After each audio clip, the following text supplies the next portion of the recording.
There is so much pressure these days on expectant parents about all these different things we need to be doing for our children. One that's been hitting the headlines lately is cord blood banking. Well, what is it? Today, I'm going to find out.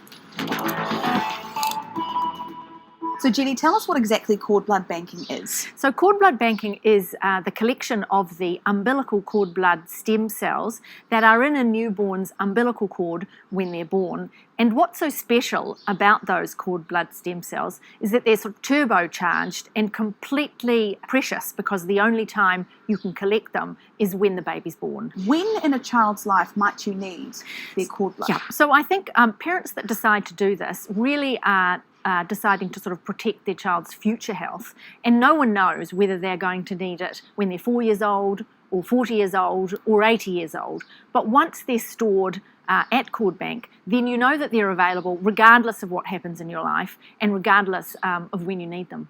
What are some of the situations that you've seen in your time working here where cord blood banking has paid dividends? Okay, we've been in business for 15 years and we've had more than several. Maya Friedlander used hers for her brain injury after birth, which really made a difference to her well-being and her family's. I wasn't expecting to use it as soon as I did, and thank goodness we had it. She was a child with a severe disability. Until you see it videoed and represented in front of you like a mirror, you actually get the reality of what took place. I came back with a different girl.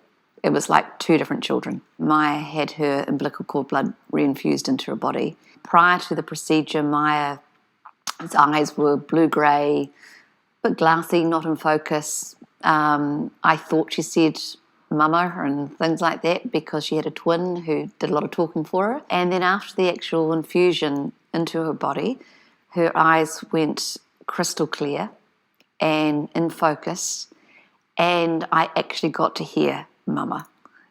We had a little girl, Frances Everall, who had a stage 4 cancer, which is regarded traditionally as a fatal cancer, but she was able to use her cord blood stem cells, which she'd banked with Cord Bank, to regenerate her immune system after the cancer treatment, and she's alive and well today. So it's been really fantastic. Financially, does it take a massive toll? I suppose it's one of those things that people presume is very expensive and they can't afford it, but is it that expensive to do? When you think about the choices you make at parenting when you're newly having a baby, you've got prams to buy, you've got cots to buy. None of those things actually are going to be useful for their lifetime. Whereas their cord blood, you know that if you invest in it when they're born, you can actually keep it for their whole life. They won't grow out of it. So from our point of view, it's a really wise decision, and it's an affordable one as well.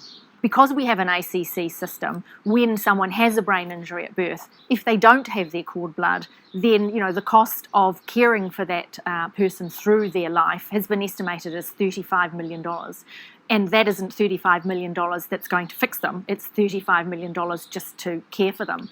Whereas for the cost of, $2,900, they could have their own cord blood, which, as we've seen in the case of Maya, once it's reinfused, radically changes that person's life. I've got a daughter back that's fully functioning. I've got a daughter who interacts with her sister, with us as the family unit, out there in the public. It's not like having your favourite lipstick or having your favourite pair of shoes. It's actually your endowment for your future.